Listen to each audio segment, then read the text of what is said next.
Hello, my scrappy friends. It is Jess here from the Scrappy Sisters, and thank you for joining me for a Kidaholics Kits design team layout.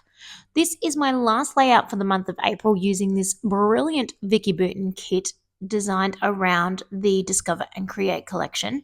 And now you know, well, you should know by now, that I love taking a Vicky Booten paper, cutting it apart, distressing it, and then putting it back together exactly the way it came. And this piece of 12 by 12 pattern paper is no exception.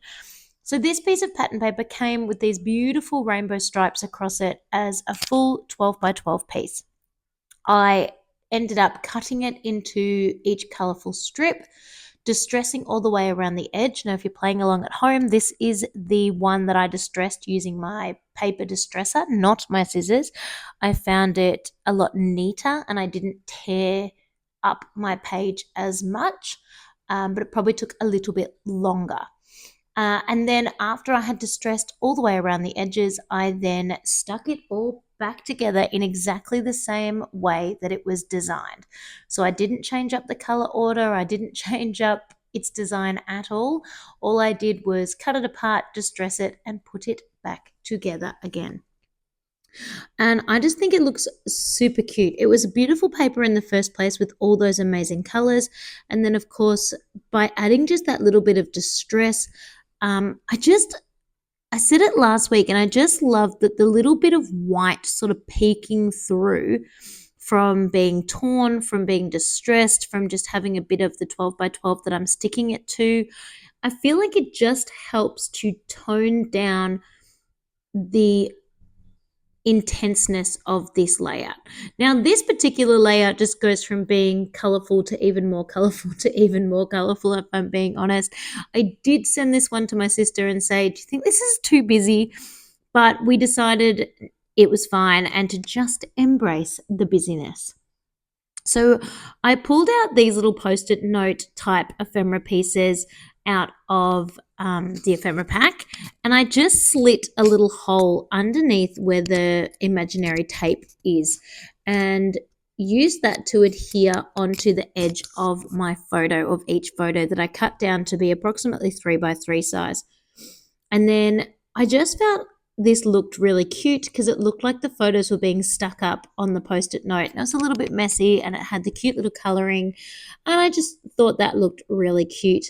And then when I attached these onto the page, I still attached them in color order. So I still had the yellow one at the top, the pink one in the middle, and the blue one down the bottom.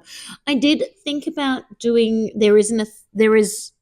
sorry, let me speak. There are two of each color. So I could have done another yellow one or another pink one or another blue one for my fourth photo.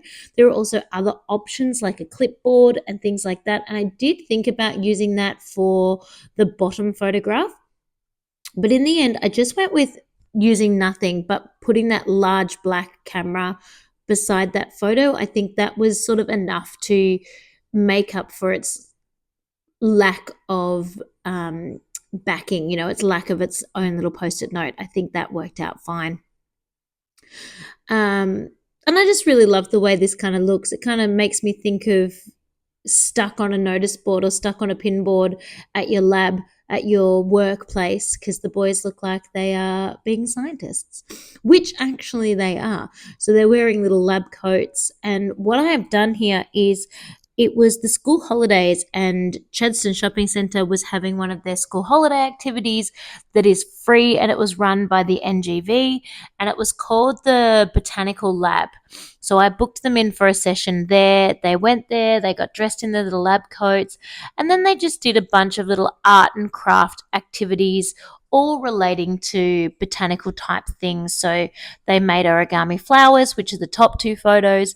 In the bottom two photos, they're using really large printing blocks and ink to print pictures of flowers. They did some observational drawing. They drew on chalkboards. They did a bunch of different things. I'm not 100% sure that Jack had the best time of his life. His smile looks very fake and very forced, but it was something to do during the school holidays when they're bored. It was free. It got us out of their house for a couple of hours. I still call it a win.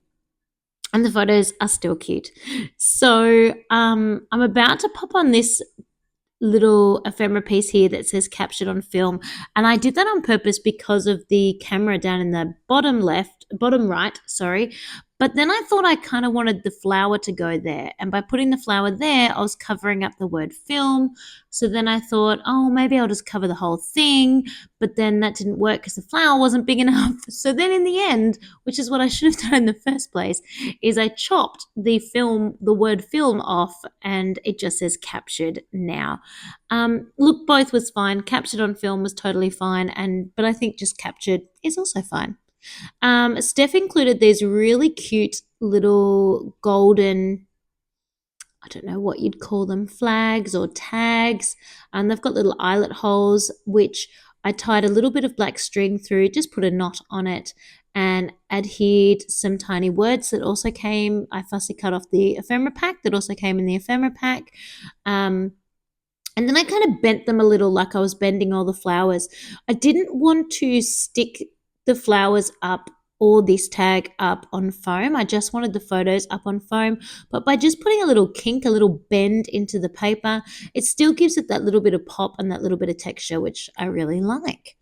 I also like the way putting the tiny word phrase over top of the golden sort of tag just blocks some of the shininess a little bit. It's a beautiful gold, and it's a really nice shiny golden tag, but it was a little bit much all on its own. But just by putting that word phrase across there, it kind of just dulls it down a little, which worked really well for this particular layout.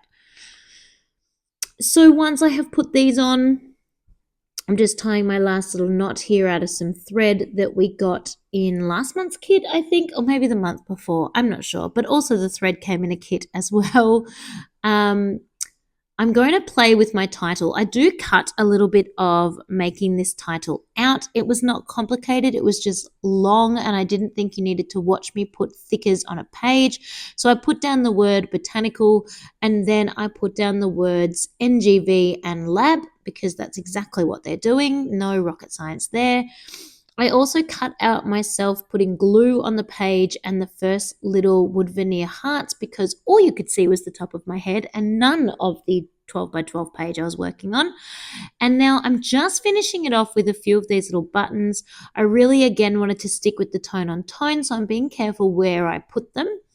I put this last little spotty blue one down and I don't like it, and then I move it somewhere else, but it is quite sticky and they're starting to pull up the paper. So this last place I put it, I actually attempted to move it and it was really stuck. And I did tear the paper a little bit, so that told me, nope, it's definitely staying there. And then I looked again at the packaging and saw that I had one with a leaf on it. I'm like, botanical leaf, oh, I've got to swap that. So I did swap them over, but I ripped a great big hole into my page, so I definitely was putting it straight over the top of that big torn hole. Of course, I finished off my layout with a few gold and black splatters, and I'm really happy with the way this busy, colourful layout came together. Thank you so much for watching my April shares. I cannot wait to see you again next month with the May Kitaholic kit. I will see you all really, really soon.